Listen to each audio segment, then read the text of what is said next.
Salut les amis, c'est Mike Tigra, soyez les bienvenus sur ma chaîne YouTube. On sort complètement du planning de sortie de Bandai Namco et aujourd'hui je vais vous présenter cette figurine exclusive sortie pour la commémoration du Tamashii Nation World Tour. 15 ans d'anniversaire de Tamashii. Alors, il s'agit, attention le nom est long, du Pegasus Seiya Final Bronze Cloth, donc la V3 Golden Edition Limited. Vous imaginez un petit peu, titre à rallonge pour une figurine qui n'est juste qu'une recolo de la version V3EX sortie il y a déjà un petit moment. La différence qu'il y a, c'est qu'on a une armure dorée, voire même un peu plus jaunâtre que dorée, voire même couleur cacadois, je dirais, et également un bonus, une attaque spéciale qui est utilisée lors de l'affrontement avec Radamantis dans le chapitre Hades. Vous le savez, Bandai aime soigner ses versions commémoratives et nous avons droit donc pour cette version à une espèce de cover qui viendra recouvrir la boîte magnifique. Boîte que l'on va découvrir bien entendu une fois le générique lancé. C'est parti les amis, on attaque le générique et on débute la découverte de ce personnage. C'est parti, générique.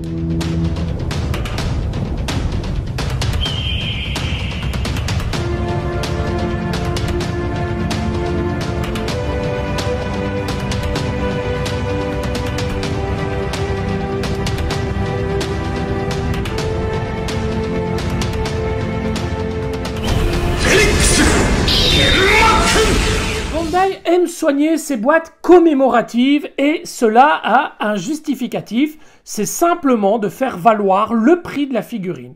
C'est aussi simple que ça, au plus ça tape à l'œil, au plus on peut le vendre cher et ça intéressera et appâtera la clientèle. Cette figurine, même si c'est une simple recolo de base, avec un petit bonus, est vendue, sachez-le tout de même, à un tarif au-dessus des 200 €. C'est très cher. Honnêtement, c'est très cher. J'en ai fait l'acquisition pour pouvoir vous la présenter en vidéo. Vous serez seul juge de savoir si vous en faites l'acquisition ou pas. L'écrin de cette belle boîte est donc une espèce de cover en carton, toujours, hein, c'est toujours du carton, il n'y a rien de bien particulier, mais avec un aspect un peu glossy, voilà, qui rend très très joli. On n'a pas d'effet mat, on a vraiment une espèce de brillance qui donne, comme je vous le dis, un petit côté prestige à la boîte. Sur la face avant, on retrouve Seiya avec cette fameuse attaque et toutes les indications du Tamashii Nation 15e anniversaire World Tour. Sur le côté, le totem du Pégase, très joli en passant. Sur l'autre côté, on retrouve le Seiya. Ils ne se sont pas trop foulés au niveau du posing. On a un Seiya très neutre. À l'arrière, toutes les indications du Tamashii Nation 15e anniversaire, ainsi que le logo de Bandai Namco, Bandai, Tamashii, etc. Vraiment comme d'habitude. La boîte principale, quant à elle, reste très classique, mais néanmoins très jolie. On a Seiya dans une pose assez sympa. Il y a un soin quand même assez important qui a été apporté au posing. C'est plutôt pas mal, bien que perfectible, bien entendu, mais on a quand même quelque chose de correct. Là, on a le cheval ailé donc sur un fond très joli, déterminé également. Vous voyez, ça rentre vraiment en cohérence avec la position de Seiya. On a bien sûr toutes les indications de la version, ainsi que Golden Limited Edition, le logo du chapitre Hades, parce que oui, la V3 Final Cloth fait partie du chapitre Hades. Toutes les indications, donc Bandai Namco, les logos habituels, le Tamashii Nation Quality, et ici l'indication qu'il s'agit d'une Golden Limited Edition. J'espère qu'ils ne vont pas nous ressortir tous les chevaliers V3 en Golden Edition. Ce serait quand même d'un ridicule pas possible, surtout que ce personnage apparaît vraiment 2 minutes dans l'animé de cette manière. On fait donc un petit comparatif rapide des deux boîtes. La précédente version de Pégase V3EX, vous voyez, qui est beaucoup plus bancal, beaucoup plus classique. On a un cheval beaucoup plus sobre, qui n'est pas dans une position forcément d'attaque. Là, on a vraiment l'inverse. Cette figurine étant vraiment destinée à montrer le combat entre Seiya et Radamantis. Là, on a vraiment une figurine qui est un peu plus neutre. Vous voyez, les boîtes sont quasiment identiques au niveau des coloris, des dispositions, etc. Là, on a vraiment le côté doré qui ressort et ce côté déterminé et agressif. Vous voyez, la première édition était quand même moins profonde au niveau de la boîte, ça justifie le fait qu'il y ait un blister en plus dans celle-ci. Les deux totems sont représentés de la même manière avec le même fond, sauf que celui-ci est un peu élargi. Sur l'autre côté, on retrouve Pégase dans une pose dynamique qui n'est pas sans rappeler la position de la face avant de la version Golden Edition, mais la version de Golden Edition est mieux exécutée. Vous voyez, le corps penche légèrement plus, il y a plus de galp au niveau du posing, mais c'est plus ou moins similaire. La version Golden Edition, quant à elle, reprend une pose un peu plus défensive, les 2 poings en avant, le personnage prêt à bondir, vraiment très bien exécuté. Pour l'arrière, c'est un peu différent. On mettra en avant les ailes de Pégase sur la version classique, ainsi que la statue d'Athéna que Seiya possède dans la main, tandis qu'ici, on aura juste un petit rappel de la petite statue que on retrouve sur la première boîte, mais on aura surtout une mise en avant de l'attaque fournie, le fameux bonus qui est sur pied ici, avec le point de Pégase sur une attaque. Donc on voit vraiment que cette version est manifestement ciblée sur la fameuse attaque bonus, ce qui ne justifie absolument pas son tarif. Au niveau des visages, aucune différence. On retrouvera un visage avec un léger rictus, un visage bouche ouverte, grande ouverte, les yeux sur le côté avec la bouche ouverte, et enfin un visage totalement neutre. On retrouvera également, comme je viens de vous le dire, un encadré bien spécifique à l'attaque de Pégase qu'il mène contre Rhadamanthys. Petit rappel du totem juste ici et une pose vraiment élancée juste là qui, une fois encore, nous montre la préparation à l'attaque. Les dessus de boîte sont similaires, mis à part la taille. Les dessous, également une source d'information au niveau Tamashii, une pose plus offensive sur la version classique, une pose beaucoup plus neutre sur la version Golden Edition. 4 blisters et une notice pour cette figurine. Le premier blister reprend le personnage, comme vous le voyez. Les points sont directement dorés.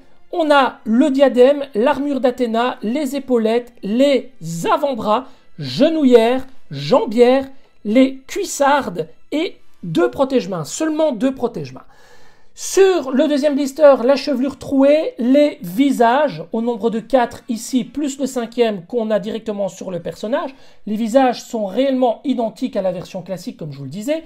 Une paire de mains, 2 paires de mains, 3 paires de mains, 4 paires de mains, plus les poings fermés, donc 5 paires de mains. La partie du plastron, la jupe et ses fameuses ailes.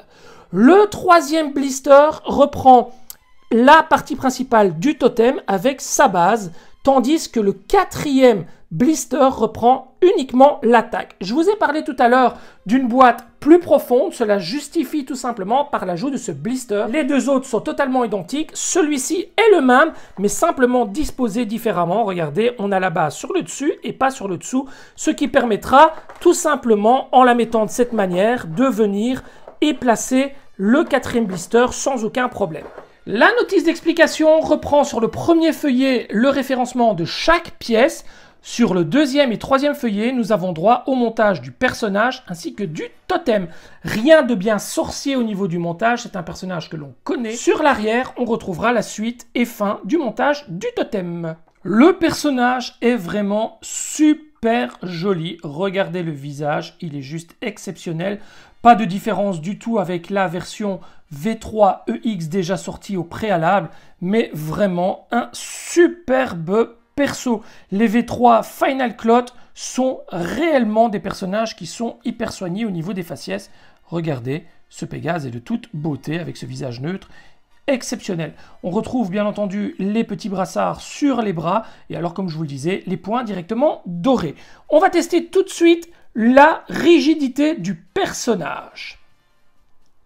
Et là, c'est totalement catastrophe. On a une rigidité, mais vraiment, voilà. À croire que ce personnage est un vieux perso, c'est un des pires que j'ai eu l'occasion de manipuler. Les genoux sont complètement déouanés, comme on dit chez nous, donc déglingués. Là, le personnage n'est pas rigide du tout. C'est vraiment un mauvais pas pour Bandai, surtout au prix de cette figurine. Alors, au niveau du grand écart, ben, c'est pas bon non plus. Au niveau des bras, ça c'est rigide. On n'a jamais réellement de problème au niveau des bras. Les épaules, le buste, tout va bien, la tête également. Je vais quand même vérifier les pieds. Les pieds, bah, ça bouge dans tous les sens. Regardez, c'est vraiment catastrophique. Sur l'avant, l'arrière, ça va. Mais sur les côtés, voilà, très mauvais point au niveau de la rigidité du personnage. Allez, on va attaquer tout de suite le montage. C'est parti. Il s'agit d'une figurine très simple à monter, donc on enchaîne ça tout de suite. La cuissarde, la genouillère, la jambière. Attention, il y a une partie en métal et une partie en plastique. Soyez méticuleux avec la partie en plastique, évitons que la couleur ne s'en aille. Et on referme tout de suite avec le pied. J'enchaîne à présent la seconde jambe.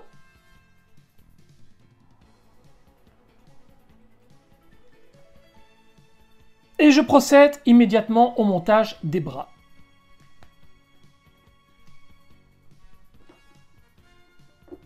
On continue avec le plastron. Il faut déclipser la partie avant. Voilà. Mais avant de le refermer, on va avoir besoin de cette petite pièce en plastique qui va venir se positionner comme ceci, juste sur le dessus, afin de pouvoir être refermé avec la partie centrale du plastron. Une fois cela fait, vous venez replacer dans le dos cette partie si vous ne mettez pas les ailes du Pégase. Cette partie, je le rappelle, est censée représenter justement les ailes du Pégase qui sont repliées sur elles-mêmes. On vient ensuite placer la ceinture et on déclipse la petite partie supérieure. Petite pensée à tous les amoureux du lycra ou vêtements de corps. Cette partie est très compliquée à mettre déjà de cette manière sans vêtements de corps. L'épaisseur du lycra vous donnera beaucoup de difficultés à l'enfoncer. N'hésitez pas à vraiment appuyer sur les deux flancs pour bien rapprocher les deux petites tiges et enfin pouvoir placer cette pièce. Mais une fois qu'elle est placée, on évite de la retirer. On vient à présent placer les épaulettes avec les traditionnelles mains de Lego.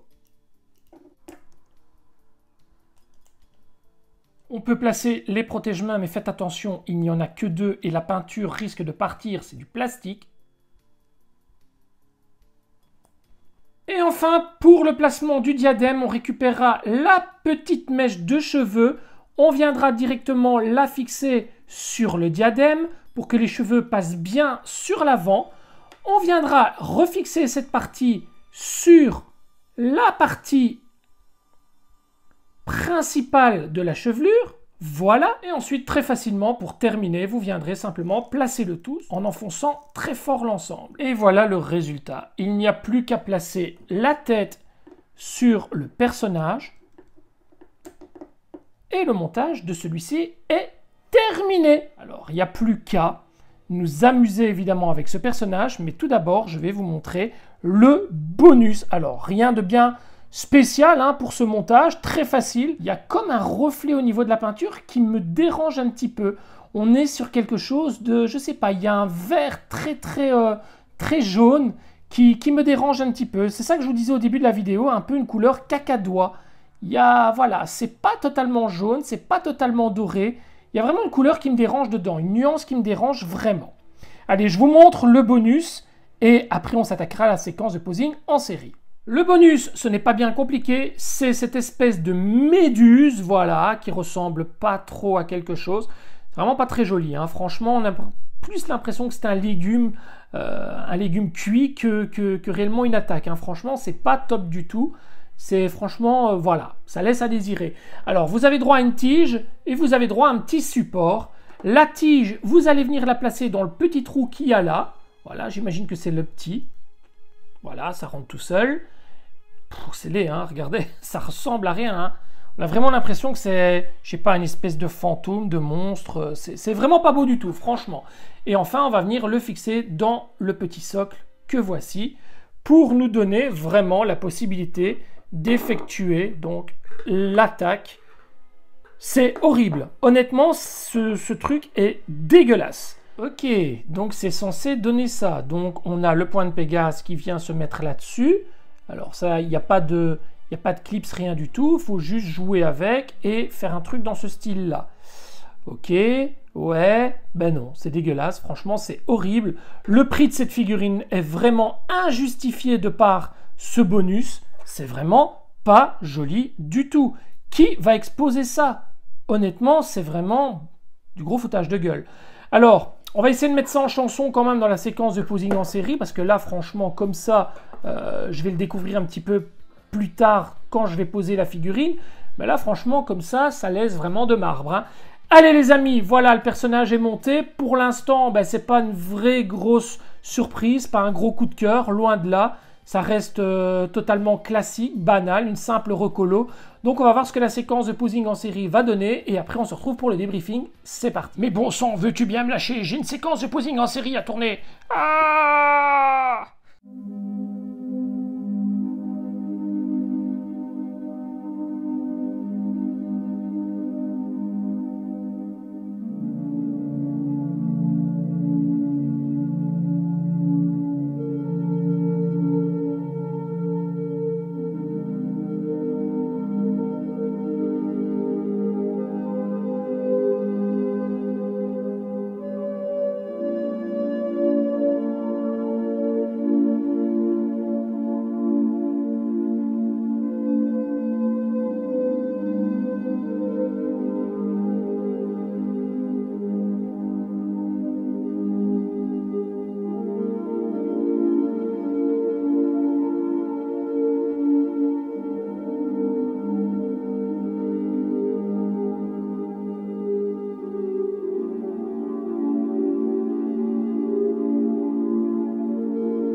Débriefing de la vidéo, la question à se poser est: faut-il ou non acheter cette figurine? Vous le savez, sur cette chaîne, c'est d'abord authenticité, c'est entièreté, je dis les choses comme elles sont, ce n'est pas parce que je suis suivi par un partenaire, une boutique partenaire, que je suis tenu d'avoir une langue de bois. Si, je vous dirais que cette figurine est vraiment à éviter. De 1, on a droit à une énième recolo. C'est quand même formidable. À chaque commémoration de salon ou autre, on a droit à un ultime Seiya. Comme d'habitude, voilà, c'est à croire que chez Bandai, ben, ça se passe comme ça. Les gars, il faudrait sortir une figurine pour la commémoration, pour le salon. Qu'est-ce qu'on sortirait? Moi, je sais. Oui, on t'écoute. On sortirait pas Pégase. Wouah! Pégase, Pégase, Pégase! Ouais, ça se passe comme ça chez Bandai, c'est pas possible. On nous sort des Pégases à toutes les sauces. À se demander si ils cherchent pas un petit moment dans l'animé où le personnage apparaît 3 secondes avec un type d'armure et nous le pondent de cette manière. Ce personnage n'apparaît que quelques secondes face à Radamantis. Radamantis que je n'ai pas sorti de vitrine, ça n'en valait pas la peine. La pose est très bien comme ça, je n'ai pas voulu le sortir de vitrine. Alors imaginez un petit peu maintenant si on avait découvert Seiya allant aux toilettes dans le dessin animé, ce qu'on aurait pu avoir comme figurine pour la commémoration d'une année bien spécifique. Du Seiya en veux-tu? Du Seiya en voilà. Mais on en a marre des Pégases, on en a 4000. Enfin voilà, ça c'est pour mon avis personnel bien sûr. Maintenant au niveau de la figurine à proprement parler, rigidité 0. Sinon, le personnage reste sympa, on est là face à un clone de la version V3 EX, donc la Final Cloth, mais ça manque cruellement de nouveautés. Ah bien sûr, on dira, on a un super bonus. Ah ouais, ça c'est clair, pour avoir un super bonus, vous avez droit à une salade qui vole, enfin je sais pas, une salade avec des espèces de tentacules. Vraiment dégueulasse. Alors, est-ce que cette figurine vaut franchement le fait qu'on l'achète? Non, pas du tout, surtout à ce tarif-là. C'est une figurine qui vaut pas plus de 100-150 € pour moi, mais pas 200 €, voire plus. En ce qui me concerne, cette figurine ne fera pas partie de ma collection et sera rapidement vendue au profit d'une collection plus équilibrée et pas forcément avec des versions de Pégase dans tous les sens. J'ai décidé d'être moins complétiste, d'être plus sélectif dans le choix de mes personnages et ce personnage est loin de faire partie de mes priorités. J'espère malgré tout que vous avez passé un bon moment en ma compagnie, en la compagnie de Monsieur Seiya. Si ce n'est pas encore fait, n'oubliez pas de vous abonner à la chaîne, activez la petite clochette pour recevoir toutes les notifications, laissez un pouce, un commentaire, on se retrouve très bientôt. Prenez soin de votre famille et de vos proches, c'est là tout l'essentiel. Les amis, merci d'avoir suivi cette vidéo sur ma chaîne, je vous embrasse, ciao ciao!